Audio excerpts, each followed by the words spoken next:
جائے گا۔ 1,24,000 انبیاء علیہ السلام کم و بیش، ان میں سے کوئی ایک نبی بھی ایسا نہیں ہے جو آزمائش سے نہ گزرا ہو۔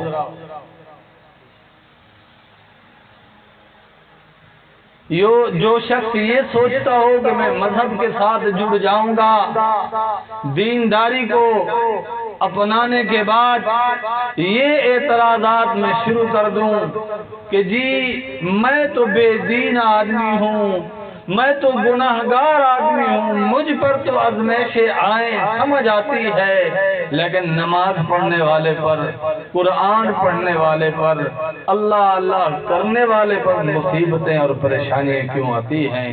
جو ایسی سوچ رکھتا ہے یہ منافق شخص۔ ایمان والوں کے روڈ میں یہ منافق پھرتا ہے۔ غزوہ احد میں دیکھیے اللہ نے صحابہ کرام رضوان اللہ علیہم اجمعین سے مدد اور نصرت کا وعدہ فرمایا، لیکن ظاہری طور پر، عارضی طور پر حضرات صحابہ کرام رضوان اللہ علیہم اجمعین کو شکست ہو گئی۔ اور یہ شکست اس وجہ سے نہیں ہوئی کہ مسلمان خدا نہ خواستہ ناکام ہو گئے ہیں، بلکہ یہ عروج اور زوال اس لیے ہے، مصیبتیں اور پریشانیاں اس لیے ہیں کہ اللہ رب العزت ہمیں دکھانا چاہتے ہیں کون ہے سچے ایمان والے اور کون منافق ہے۔ اور جو اس وقت وہاں منافقین موجود تھے انہوں نے بھی یہی اعتراض کیا کہ آپ کے ساتھ اللہ نے مدد اور نصرت کا وعدہ کیا ہے، پھر یہ کیا ہو گیا؟ یہ عجیب و غریب اور غلط قسم کا خیال ہے کہ مصیبت اور پریشانی کیوں ہوتی ہے۔ میرے دادا پیر شاہ حکیم محمد اختر صاحب رحمۃ اللہ علیہ بہت پیاری بات فرمایا کرتے تھے، فرماتے تھے کہ جو بندہ اللہ کا عاشق ہے، اللہ سے محبت کرنے کا دعوے دار ہے، اس کے لیے یہ پریشانیاں، اس کے لیے یہ مصیبتیں، اس کے لیے یہ آزمائشیں بھی اللہ رب العزت لذیذ بنا دیتے ہیں۔ بظاہر دونوں آدمیوں کے احوال برابر ہیں، اللہ کا عاشق ہے اس کے احوال بھی برابر ہیں، اور اللہ کا دشمن ہے اس کے احوال بھی برابر ہیں کہ وہ بھی بیمار ہوتا ہے، اللہ کا عاشق بھی بیمار ہوتا ہے، وہ بھی کبھی کبھی مالی طور پر نقصان اٹھاتا ہے، اور اللہ کا عاشق بھی کبھی کبھی مالی طور پر نقصان اٹھاتا ہے، یہ بھی گھریلو طور پر کبھی پریشان ہوتا ہے، کبھی اللہ کا دشمن بھی پریشان ہوتا ہے، لیکن دونوں کی پریشانی میں فرق ہے، دونوں کی آزمائش میں فرق ہے۔ کافر جب تکلیف میں مبتلا ہوتا ہے وہ اندر سے مایوس ہو جاتا ہے، اندر اندر سے روتا ہے، اندر ہی اندر اس میں تکلیف ہوتی ہے۔ میرے دادا پیر بڑی پیاری مثال ارشاد فرماتے ہیں کہ ایک آدمی کباب کھانے چلا گیا، اب اس میں مسالے تھوڑے زیادہ ہوتے ہیں، اب وہ کھائے جا رہا ہے اور ساتھ میں سی بھی کیے جا رہا ہے، اور آنکھوں میں آنسو بھی آ رہے ہیں۔ کوئی ساتھ بیٹھا آدمی ہمدردی کرتا ہے، ارے صاحب آپ تو بہت دکھی آدمی ہیں، آپ کی آنکھوں میں آنسو آ رہے ہیں۔ وہ کہتا ہے ارے نالائق، یہ دکھ کے آنسو نہیں، یہ مزے کے آنسو لے رہا ہوں کہ یہ جو کباب کھا رہا ہوں، یہ سی کر رہا ہوں، اندر سے مزہ آ رہا ہے، اور اسی مزے اور لذت کی وجہ سے میری آنکھوں سے آنسو آ رہے ہیں۔ اللہ کے عاشق کو جب کوئی تکلیف پہنچتی ہے وہ اندر اندر سے اللہ پر راضی ہوتا ہے، اندر اندر سے اللہ کی رضا پر راضی رہتے ہوئے کہتا ہے الحمدللہ انا للہ و انا الیہ راجعون، یہ کہتا ہے۔ لیکن جو اللہ کا عاشق نہیں ہوتا وہ واویلا کرتا ہے، وہ زبان سے کفریات تک بک جاتا ہے۔ عجیب عجیب ہمارے معاشرے میں الفاظ ہوتے ہیں. اگر ہمارا کوئی فوت ہو جائے، یہ عام فہم الفاظ ہیں ہماری خواتین کے اور خواتین نما مردوں کے کہ اللہ نے بن دیکھے ہمیں لاٹھی مار سرک کی جا دیں او اللہ سیاں ان جٹھی ڈانگ ماری ساکو. ایسا کہنے والا انسان دائرہ اسلام سے خارج ہو چکا ہے. کلمہ پڑھے پھر مسلمان. یہ بھی چھوٹا موٹا کلمہ نہیں ہے. اگر اللہ رب العزت آپ کو دکھا کر مار دیتے تو آپ سے بڑے بڑے پہلے فرعون، نمرود، حامان، ابو جہل، قوم عاد، قوم سمود گزر گئی ہے. انہوں نے کیا کر لیا تھا کہ تو کیا کر لے گا؟ ذرا سوچنے سمجھنے کی بات ہے. لیکن اللہ نے ہماری چھوٹی چھوٹی تکلیفوں کو اپنی محبت کا ذریعہ بنایا ہے. ایک صحابیہ اپنے شوہر سے کہہ رہی ہے کہ میں آپ سے طلاق چاہتی ہوں، اگر آپ مجھے طلاق نہیں دیتے میں پھر خلا کا مطالبہ کر رہی ہوں. اس نے کہا وجہ کیا ہے؟ اس نے کہا بس میں نے آپ کے ساتھ نہیں رہنا. کافی دن تکرار چلتا رہا. بالآخر اس خاتون نے کہا اگر تم مجھے خلا بھی نہیں دیتا، طلاق بھی نہیں دیتا، میں تجھے لے کر جناب رسالت مآب صلی اللہ علیہ وسلم کی خدمت میں چلتی ہوں، اپنا مقدمہ وہاں درج کرتی ہوں، وہاں سے جو فیصلہ ہوگا وہ مجھے قبول ہوگا. تو اس صحابی نے کہا ضرور چلیے، انشاءاللہ اللہ کوئی خیر کا راستہ نکال دیں گے، کیونکہ آپ جو طلاق مانگ رہی ہیں یا خلا مانگ رہی ہیں اس کی بھی وجہ سمجھ نہیں آ رہی. اب دونوں میاں بیوی جا رہے ہیں، راستے میں اس صحابی کو ٹھوکر لگی، وہ گرا اور زبان سے نکلا انا للہ و انا الیہ راجعون. تو اس کی بیوی نے، اس صحابیہ نے اس کا ہاتھ پکڑا، کہا واپس گھر چلیے، میرا مطالبہ ختم ہو گیا ہے. اس نے پوچھا ماجرا کیا ہے؟ تو بیوی نے بتایا اپنے شوہر کو میں نے امام الانبیاء سرکار دو جہاں صلی اللہ علیہ وسلم کی مبارک زبان سے سنا ہے کہ اللہ جس سے پیار کرتے ہیں اسے تکلیف میں مبتلا کر دیتے ہیں. جبکہ 10 سال ہو گئے ہیں آپ سے شادی کی ہے، نہ آپ کو کبھی بخار آیا ہے، نہ آپ کے کبھی سر میں درد ہوا ہے، نہ کبھی آپ کو چوٹ لگی ہے. میں ڈر رہی تھی کہیں مولا کریم آپ سے ناراض تو نہیں. چراغ بجھا، امام الانبیاء سرکار دو جہاں صلی اللہ علیہ وسلم نے فرمایا انا للہ و انا الیہ راجعون. ادھر ہم مسلمان ہیں، ہماری بتی بجھتی ہے، لائٹ چلی جاتی ہے، ہماری زبان سے گالی نکلتا ہے، ہم 2-4 وابدہ والوں کو گالیاں سناتے ہیں اور کہتے ہیں ہم مسلمان ہیں. مولانا صاحب دعا کرو ہمارے پاس بھی کچھ خوشحالی آ جائے. ہمارے گھریلو حالات ذرا پریشان کن ہیں. تو پریشانیوں کے اسباب بھی آپ نے خود اختیار کیے ہوئے. جناب رسالت مآب صلی اللہ علیہ وسلم نے جب فرمایا بتی بجھنے پر فرمایا، چراغ بجھنے پر فرمایا انا للہ و انا الیہ راجعون. یہ پتہ نہیں کیسا امتی ہے. اگر کوئی مجلس میں بیٹھا ہوا آدمی لائٹ جانے پر، بجلی چلے جانے پر کہہ دے انا للہ و انا الیہ راجعون، تو ہمارے باقی مسلمانوں کا اتنا ایمان کامل ہے. سرک کے دیکھو ارے کون مر گئے، کیوں مر گئی؟ یہ ہے ہمارا دینیات اور ایمان. ہم مذاق اڑاتے ہیں سنت رسول صلی اللہ علیہ وسلم کو ادا کرنے والے شخص پر. جو شخص آقا دو جہاں صلی اللہ علیہ وسلم کی سنت ادا کرتا ہے ہم اس پر استہزاء کرتے ہیں، مذاق اڑاتے ہیں، ایسے جیسے کہ منافقین مدینہ اور مکی زندگی میں مشرکین مکہ اڑاتے تھے. یہ ہے ہمارے حالت. جناب رسالت مآب صلی اللہ علیہ وسلم تشریف فرما لے جا رہے ہیں. نالین مبارک کا تسمہ ٹوٹا. آپ نے فرمایا انا للہ و انا الیہ راجعون. ہم سواری پہ جا رہے ہیں, موٹر سائیکل کی چین ٹوٹ گئی یا خدا نہ خواستہ جوتا بھی ٹوٹ گیا, تو ہماری زبان سے الفاظ سننے سمجھ آتا ہے ہمارا دور دور سے بھی اپنے آقا صلی اللہ علیہ وسلم سے واسطہ نہیں ہے.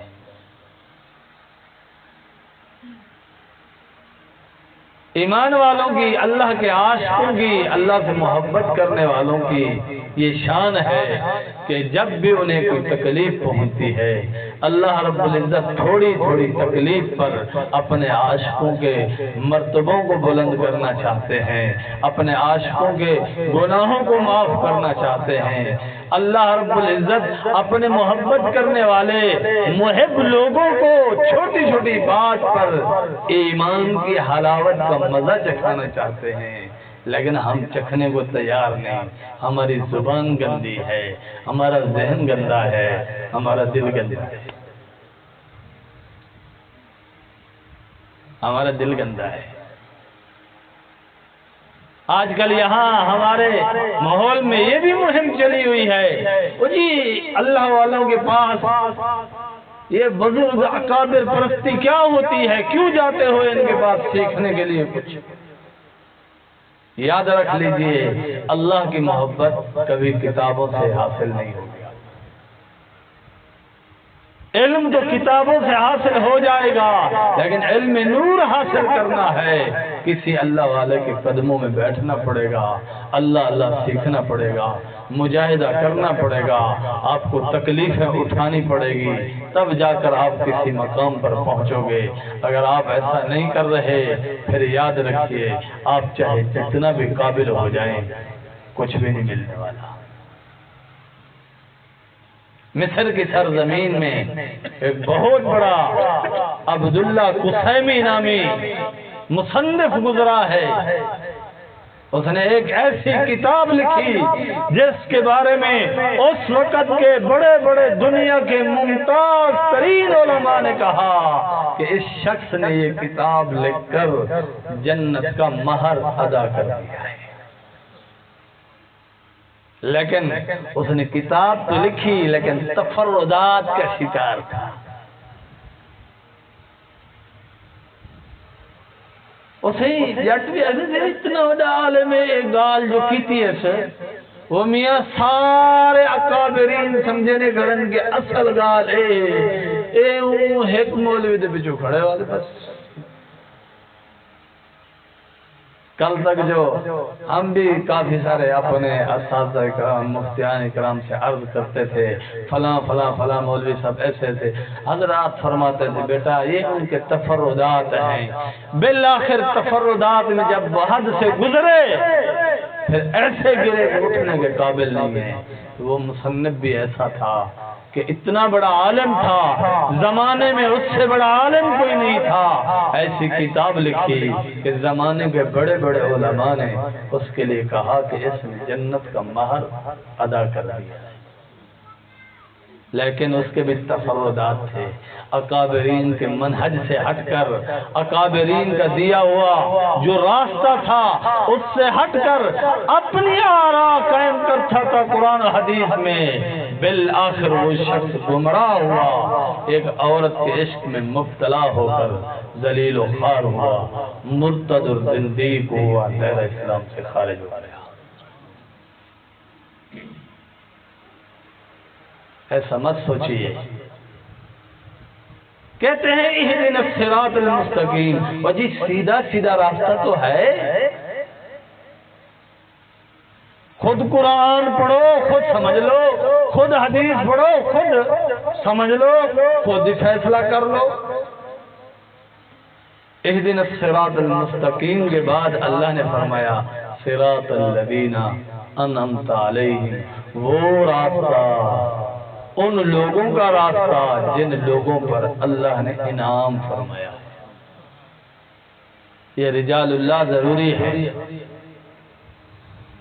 اہدنا الصراط المستقیم پڑھ کے آپ کو وہ گمراہ کرتا ہے، آپ کو چکر دے رہا ہے، الجھا رہا ہے معاملات میں، لیکن صراط الذین انعمت علیہم اس سے انکار کر رہا ہے. اور یہ کم وقت نالائق کہتا ہے اگر اس کو کوئی مصداق ہے تو پھر میں موحد. توحید کے نام پر قرآن کریم کی توہین کرنے والا منکر حدیث بھی یہی ہے. سمجھنا چاہیے ہمیں. عجیب عجیب ہماری معاشرے میں صورتحال ہے. ہم اپنے بزرگوں سے، اپنے اکابرین سے، اپنے علماء سے دین نہیں سمجھنے کو تیار. دنیا داری میں ہم ہر چیز سمجھ رہے ہیں، ہر چیز سمجھنے کی کوشش کر رہے ہیں، ہر چیز سمجھنے کے لیے ہم سفر کرتے ہیں، جد و جہد کرتے ہیں، تکلیفیں برداشت کر رہے ہیں. ہم نے فصل بوئی ہوئی ہے، فصل تیار کر رہے ہیں، کپاس تیار کر رہے ہیں.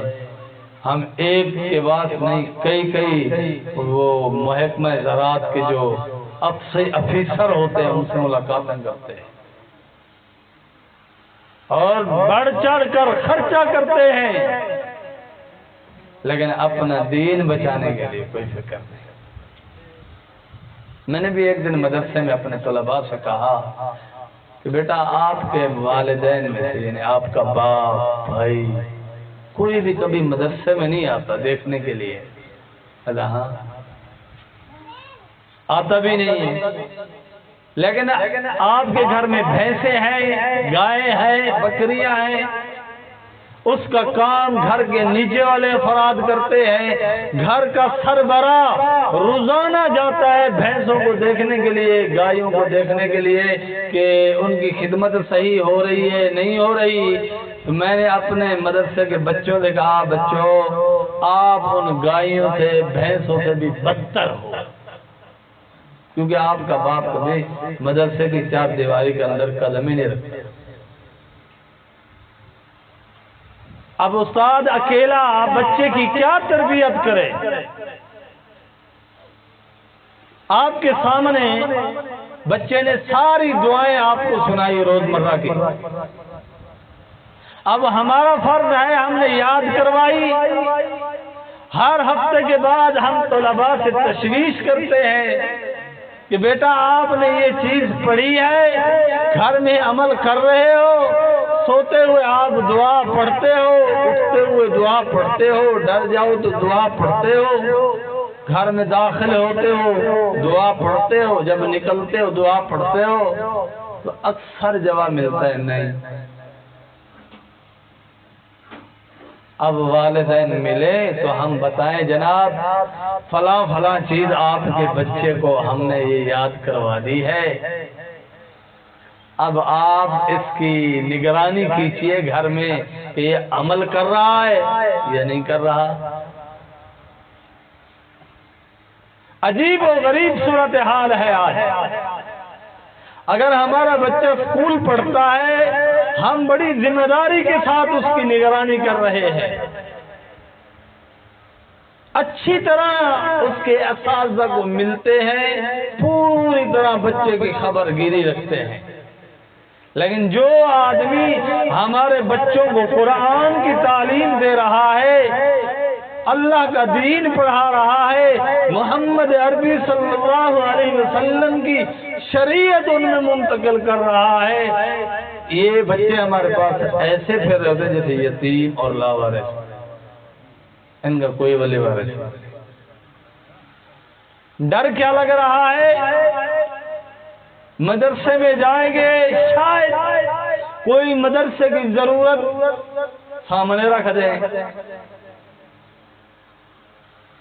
اچھا جانوروں کی ضرورت کا آپ اچھی طرح خیال رکھتے ہیں، جہاں آپ کے بچے پڑھتے ہیں اس جگہ کا خیال رکھتے ہوئے آپ کو شرم اور عار محسوس ہوتی ہے.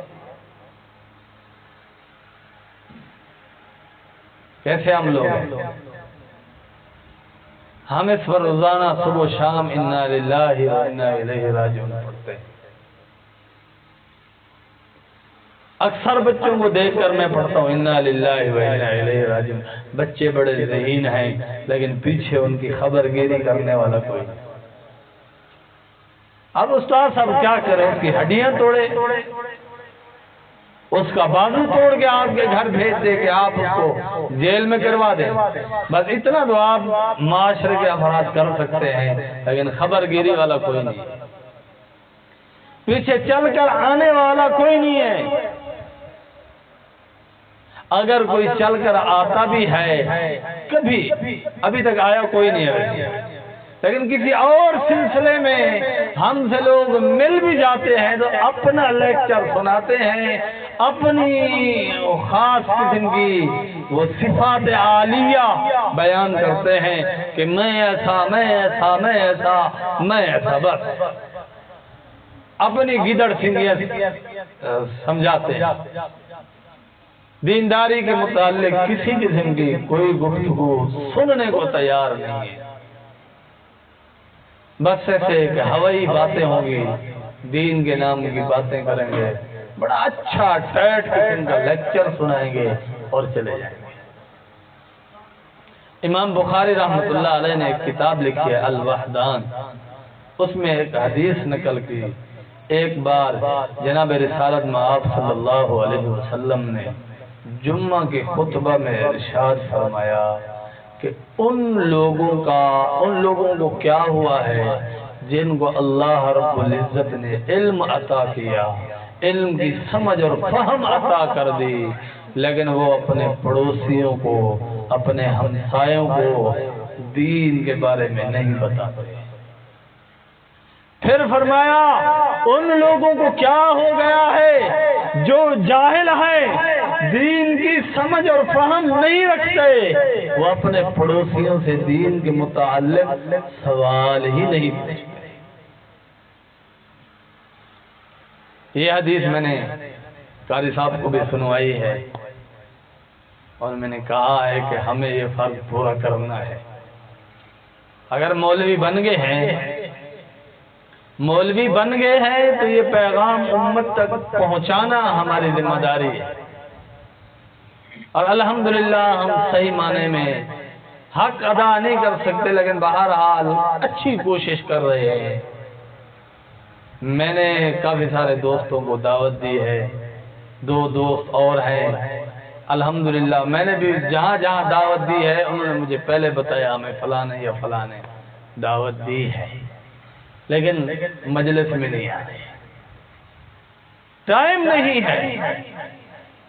ہمارے پاس ٹائم ہے تماشا دیکھنے کا، فلمیں دیکھنے کا، شادیوں میں ناچ گانا دیکھنے کا، ہمارے پاس وقت ہے 2 نمبر محفلوں میں آنے جانے کا، لیکن ہمارے پاس وقت نہیں ہے اللہ اللہ کرنے کا، اللہ کی محبت سیکھنے کا، اللہ والوں کے پاس بیٹھنے کا ہمارے پاس وقت نہیں۔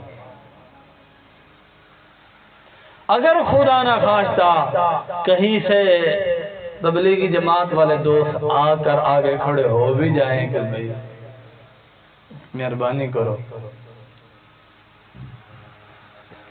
تو بڑی گندی گندی آنکھیں دیکھے گا، اور اس وقت تو شاید صبر کر جائے، لیکن بعد میں غرہ کر تھوڑا بڑ کرتا ہے، یہ کہاں سے آ گیا، پتہ نہیں یہ کہاں سے آ گئے۔ بھائی میں بتاتا ہوں، میں پتہ بتاتا ہوں، جناب رسول اللہ صلی اللہ علیہ وسلم کی میراث لے کر یہ آپ کو پتہ ہے، یہ آپ کو نماز کی دعوت دینے کے لیے مسجد کے ساتھ آپ کا رشتہ ناتا جوڑنے کے لیے آئے ہیں، اور جب آپ کا رشتہ ناتا مسجد کے ساتھ جڑ جائے گا، صرف اتنا کافی نہیں ہے، اب آپ کا کسی اللہ والے کے ساتھ کنیکشن ہونا بھی ضروری ہے، ورنہ آپ اتنا سپیڈ سے چلو گے کہ آپ کا ایکسیڈنٹ ہو جائے گا۔ اب دعوت دو دوستوں کو، لیکن کسی اللہ والے سے پوچھ کر، پھر وقت نکال کر اس کو کارگزاری سنائیں۔ جہاں جہاں خامی ہوگی، جہاں جہاں نشاندہی کرنے کی ضرورت ہوگی، وہ اللہ والا کرے گا کہ یہاں کیسے سپیٹ رکھنی ہے، یہاں کیسے بولنا ہے، کتنا بولنا ہے، کس طرح بولنا ہے، یہ اللہ والے سمجھائیں گے۔ اگر آپ تبلیغی جماعت کے ساتھ وقت لگا کر کسی اللہ والے کے ساتھ نہیں جڑتے، یاد رکھیے آپ کا ایکسیڈنٹ ہو جائے گا۔ اور 99% چانس ہے، 1-2% نہیں۔ لیکن بہرحال یہ دین کی نقل و حرکت ضرور ہے کہ ہمیں اور عوام کو، عام لوگوں کو جنہیں کلمہ نہیں آتا، جنہیں پاکی ناپاکی کے بنیادی چیزوں کا پتہ نہیں ہے، ان کو مسجد کے ساتھ جوڑتے ہیں کہ آئیے آپ مسجد میں آئیے، اپنے مولا سے اپنا رابطہ کروائیں۔ آج یہ رابطہ تو ہو گیا، لیکن اس رابطے کو برقرار رکھنے کے لیے کسی اللہ والے کے ساتھ تعلق ضروری ہے۔ وہ آپ کو سمجھائے گا کس طرح، کہاں، کیسے کیسے چلنا ہے۔ اگر آپ کا اللہ والوں کے ساتھ تعلق نہیں ہے، پھر یاد رکھیے کام خراب ہو جائے گا۔ میرے دادا پیر شاہ حکیم محمد اختر صاحب رحمۃ اللہ علیہ فرمایا کرتے تھے کہ شاہ عبد الغنی پھول پوری رحمۃ اللہ علیہ کے پاس ایک ڈاکٹر مرید تھا، اور بڑا خاص مرید تھا، اور ہر وقت وہ بس اللہ ہی اللہ، اللہ ہی اللہ، اللہ ہی اللہ، اور جاؤ جلال میں ہوتا تھا۔ حضرت نے اپنے مرشد سے عرض کیا، حضرت اگر مجھے اجازت دیں کچھ دن اس مرید کو میں اپنے ساتھ لے جاؤں؟ تو میں ہاں لے جاؤ۔ پھر میں اس کی تربیت بھی کر سکتا ہوں؟ میں ہاں لے جاؤ، کر سکتے ہو۔ تو حضرت اپنے ساتھ لے گئے اور فرمایا خوراک زیادہ کھانے کی وجہ سے آپ کا پیٹ خراب ہو گیا ہے، روحانی پیٹ خراب ہو گیا ہے۔ پھر پوچھا کیا کیا اذکار کرتے ہو؟ کہا فلاں ذکر، فلاں ذکر، فلاں ذکر، فلاں ذکر۔ فرمایا سارے چھوڑے، اور فرمایا فلاں جگہ سیر و تفریح کا پارک بنا ہوا ہے، روزانہ وہاں جاؤ، اور فلاں فلاں جگہ پہ آپ جاؤ، وہاں کی کھلی فضائیں ہیں، وہاں ہوا لو اور سکون اور اطمینان کرو۔ 15 دن کے بعد میرے پاس آنا۔ 15 دن کے بعد جب آئے تو تھوڑی تھوڑی چہرے پہ مسکراہٹ نمایاں تھی۔ حضرت نے فرمایا ہاں اب ہم نے اس کا علاج کیا ہے۔ پھر اس نے پوچھا حضرت ذکر اذکار شروع کر دوں؟ حضرت فرمایا نہیں نہیں، ابھی آپ کی طبیعت ٹھیک نہیں ہے، روحانی طور پر آپ کا بلڈ پریشر ابھی ہائی ہے، اور جب روحانی طور پر بلڈ پریشر ہائی ہوتا ہے تو جسمانی طور پر بھی ہائی ہو جاتا ہے۔ تو 2-4 ماہ کے بعد اس ڈاکٹر کی ساری فیملی حضرت کے گھر آ گئی۔ فرمایا ہم تو 25 سال سے اس کے شدت پسندانہ رویوں کو، لب و لہجے کو برداشت کر رہے تھے، آپ نے اچانک سے اس کو کیا کر دیا ہے؟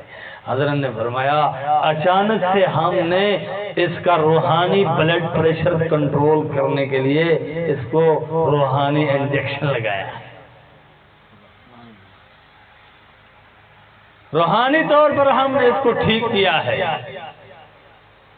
اور یہ بھی عجیب بات ہے، کہتے ہیں ہم اللہ والے کے پاس گئے، بس باتیں ہو رہی ہیں، کبھی ہنسا رہے ہیں، کبھی کیا کر رہے ہیں، کبھی کیا کر رہے ہیں۔ تو میرے دادا پیر رحمت اللہ علیہ کا یہ مشہور اور دیسی قسم کی عربی ہے، فرماتے تھے اذا حسیتا وقد حسیتا، پہلے اذا حسیتا وقد پھسیتا، پہلے ہنساؤ پھر اس کو پھنساؤ۔ حضرت کا یہ ماحول تھا۔ ایک بار بڑا صوفی مولوی عالم حضرت کے پاس آیا، حضرت کے خلفاء اس کو ملا، یار مجھے لے چلو میں حضرت کا بیعت ہونا چاہتا ہوں۔ تو خلفاء نے حضرت کو بتایا کہ فلاں جید عالم دین ہے، ملک کے نامور عالم ہے، تکڑے خطیب ہیں ماشاءاللہ، آپ کے بیعت ہونا چاہتے ہیں۔ تو میرے پیر مرشد شاہ جلیل احمد اخون صاحب دامت برکاتہم العالیہ نے یہ بات ارشاد فرمائی، فرمایا میں بھی موجود تھا۔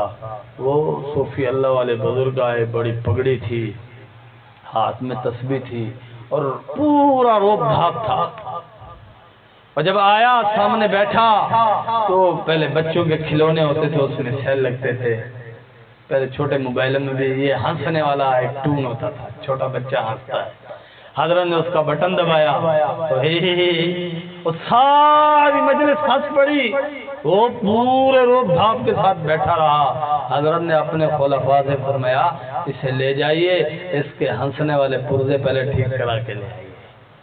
ایک صوفی صاحب کے ہنسنے والے پرزے ٹھیک نہیں ہیں۔ اللہ والوں کے پاس بیٹھیں گے، آپ کو کبھی ہنسائیں گے، کبھی رلائیں گے، کبھی آپ کو سینے سے لگا کر یہ احساس دلائیں گے کہ آپ ہی ہمارے ہو، کبھی آپ سے بے رخیاں بھی کریں گے، دیکھیں گے کہ آپ سچے عاشق ہو یا جھوٹے ہو، صرف چوری کھانے والے ہو یا خون دینے والے بھی ہو، کچھ تکلیف اور مشقتیں برداشت کرنے والے ہو یا ہر وقت پروٹوکول لینے والے ہو۔ یہ کوئی بزرگی سیکھنے کا طریقہ نہیں ہے کہ آپ کے تو ہم آئیں حضرت ہمیں اٹھ کر کھڑے ہو کر ملیں، جب آئیں ہمیں چائے پلائیں، ہمیں پانی پلائیں تو ٹھیک ہے، ورنہ ہمارا کوئی تعلق نہیں۔ اور یہ بھی کوئی طریقہ نہیں ہے وسی ونیوں حضرت کو کچھ ٹائم گزاروں، اللہ اللہ دی گال پڑھوں والآت باسن، بس حضرت فلانی گال ہے، حضرت یہ حالی منہ گال گٹھے نہ پیو دی سمجھاون دی، حالی تمہید اوکھی بدے تھی، اے شروع تھی ویسی حضرت والا اپنی ہسٹری شروع کرے تھی، او پیو ڈالے گو دے پیا 3 گھنٹے ای ہوئے تھی تے حضرت یہ کہرے ویلے نہیں بڑھ بڑھ ختم تھی ویسے میں ان کو مشورہ دے مشورہ کی جو آیا، ایسے اللہ اللہ سیکھا جاتا ہے۔ اللہ والوں کے پاس جانے کے آداب ہوتے ہیں۔ ہم آپ کے ساتھ بات کر رہے ہیں، قاری صاحب میرے ساتھ تھے، میں حضرت کے پاس جاتا ہوں مجھے بات کرنے کی ضرورت نہیں ہوتی، لیکن الحمدللہ جو آپ کو گفتگو ہوتی ہے، مجلس ہوتی ہے، ہر مجلس کے بارے میں تفصیلی حضرت دامت برکاتہم العالیہ رہنمائی فرماتے ہیں، دعائیں فرماتے ہیں، کام چلتا ہے، لیکن اتنا ضرورت نہیں ہوتی کہ اپنے قصے کہانیاں سنائیں۔ تو یہ چیزیں سمجھنے کی ہیں اور ان چیزوں کو سمجھیے۔ اور روحانی تعلق میں نے پہلے بھی عرض کیا تھا کہ کبھی کبھی ہفتے سے لے کر بدھ تک، ہفتہ اتوار سوار منگل بدھ، ظہر سے عصر یہ وقت ہے، کبھی کبھی آپ خانقاہ میں آ جایا کریں۔ اسی آج میرا موڈ خراب ہے، زال کو میں والا اڈے تو چکر لیا 3 گھنٹے ٹی وی دگو بات پٹھ دے ڈیڈا رلیٹا پھر چاہتے بیٹھا رہنے کچھ نہیں تھی نا والے انہیں ٹینشن بدھ دے جب شام کو آنے والے بیا بلڈ پریشر ہے کیا کرنا، زال نال آج لڑ دے، اولاد نال آج لڑ دے، پھرنی بھیراوے نال آج لڑ دے۔ اگر ایک اللہ والے کو بنیا نا انہیں اور نفسیات کو پرکھیا، انہیں علاج کریا، جیویں کہ حضرت تھانوی رحمت اللہ علیہ کو ایک آدمی آیا کہ حضرت میں اپنی بیوی کو بڑا تنگا، میں کو مشورہ تا دیو۔ فرمایا کیا؟ کہ میں طلاق دے بارے سوچے نہ وجہ۔ حضرت فرمایا آپ کے گھر میں جھاڑو کون دیتا ہے؟ فرمایا بیوی۔ ایک جمعدار کا انتظام کرو جو آپ کے گھر میں جھاڑو دے۔ پھر حضرت نے پوچھا آپ کے کپڑے کون دھوتا ہے؟ عرض کی حضرت بیوی۔ فرمایا ایک دھوبی کا انتظام کرو۔ پوچھا آپ کے گھر میں کھانا کون بناتا ہے؟ عرض کیا حضرت بیوی۔ فرمایا ایک باورچی کا انتظام کرو گھر میں۔ پھر بعد میں میرے پاس آنا۔ پھر حضرت نے پوچھا آپ کے بچوں کا پیشاب پخانہ کون صاف کرتا ہے؟ عرض کی حضرت بیوی۔ فرمایا پہلے ایک گھر میں بھنگن کا انتظام کر لو پھر میرے پاس آنا۔ پھر حضرت نے پوچھا آپ کے گھر میں بستر کون بچھاتا ہے؟ آپ تھکے ہوئے ہو، آپ کی ٹانگیں کون دباتا ہے؟ بیوی کا پہلے ایک خادمہ کا اور ایک خادم کا انتظام کر لو پھر آنا۔ فرمایا حضرت اس دور میں کہ حضرت اتنے سارے خدام آپ نے بتا دیے، اگر ان کی تنخواہ کیلکولیٹر کروں 1 لاکھ سے بڑھ جائے گی، اور میرے گھر کی آمدنی بامشکل 500 بھی نہیں ہے اس دور میں۔ اگر آج کا دور ہوتا ہے کروڑ روپیہ شمار کرو۔ تو حضرت نے فرمایا جب ان سارے خدام کا انتظام نہیں کر سکتے، یہ سارے خدام کی جگہ ایک ہی خادمہ ہے، ایک ہی بیوی ہے جو سارے فرائض سر انجام دے رہی ہے، اسے طلاق دینے کے بارے میں سوچتے ہو؟ اللہ والے کے پاس آیا، علاج ہو گیا۔ اگر وہ کسی شیطان ٹائپ کے بندے کے ساتھ بیٹھتا، دے اور صدقائیں کو گٹھ، آج کل سارے نوجوان بیماری ہے ہوئی ہے۔ ابا اماں ہن جدید دور ہے، اماں ہن زمانہ بدل گئے، تہاڈے والا دور نہیں رہا کر صاحب، ہن جدید زمانہ ہے سارا صحیح۔ وہ پترا کیا ایسا پسند دی شادی کرے سو پسند دی۔ حضور صلی اللہ علیہ وسلم نے حضرت ابو ہریرہ رضی اللہ عنہ کو نصیحت فرمائی کہ جب کوئی دیندار رشتہ مل جائے اس کی دنیا داری نہ دیکھنا، رشتہ کر دے سجنا ہی نہیں دیندار، بھاویں سی ذات دی کنجری چوڑی اداکارہ فنکارہ ہوئے، 120 پٹی دے پورے عاشق ہوئے جنہیں ہوئے لگن چمڑی سونی ہوئے، نانگ دی نانگ کی سونا ہونے ان کو تو نیات سے جنے اتھا تو توڑی اکل لاڑا کم کرن دے رنگ مار دیتی تو چمکتا کی میں پیونے دھوپ دے ہوتے ذری ایک چمکا تو کو نانگ اتنا خطرناک ہے جتنا خطرناک حسینہ تاڑی ہوتے دے، دماغ خراب ہے، اچھے دیندار ہیں، سمجھ نہیں آدھے، نماز پڑھ دیں، قرآن پڑھ دیں، اللہ کا ذکر کریں دیں، میرے پیر مرشد شاہ جلیل احمد اخون صاحب بڑی پیاری بات فرماتے تھے، فرمایا او صوفی نماز پڑھتا ہے، قرآن پڑھتا ہے، ذکر کرتا ہے، اللہ والوں کی زیارت کرتا ہے، تیرے دل میں نور آ گیا، جب تو مسجد سے باہر نکلتا ہے کسی حسینہ پر تیری نظر پڑتی ہے، بڑے غصے سے جہو جلال میں آ کر کہتا ہے توبہ توبہ توبہ توبہ توبہ استغفر اللہ، وہ صحیح دیکھو تا صحیح دا بے گلسی ہوا بزر گئی تو یار لا حول ولا قوتا، غازی صاحب دیکھو تا صحیح بے پردہ کیا وجہ نال پیر کو گلے نے جو تو ہی دے گن تو کیوں تلے تاڑی بیٹھی ایسا بھی میں کرنے نا توبہ توبہ توبہ صحیح دیکھو تا صحیح حال، اے ایسا بے وقوف ہے انہیں دل تھوڑا جہاں نور ہے وہ چٹ کتے وہ برباد کتی وینے اور جلے نور کہنی، سکون کہنی، اطمینان کہنی، اعمال جو روشنی کہنی۔ اللہ کو دعا ہے اللہ رب العزت اپنے سارے کو سمجھ عطا فرماوے، عقل و شعور عطا فرماوے، اللہ والے کا ساتھ نصیب فرماوے۔ وآخر دعوانا ان الحمدللہ رب العالمین۔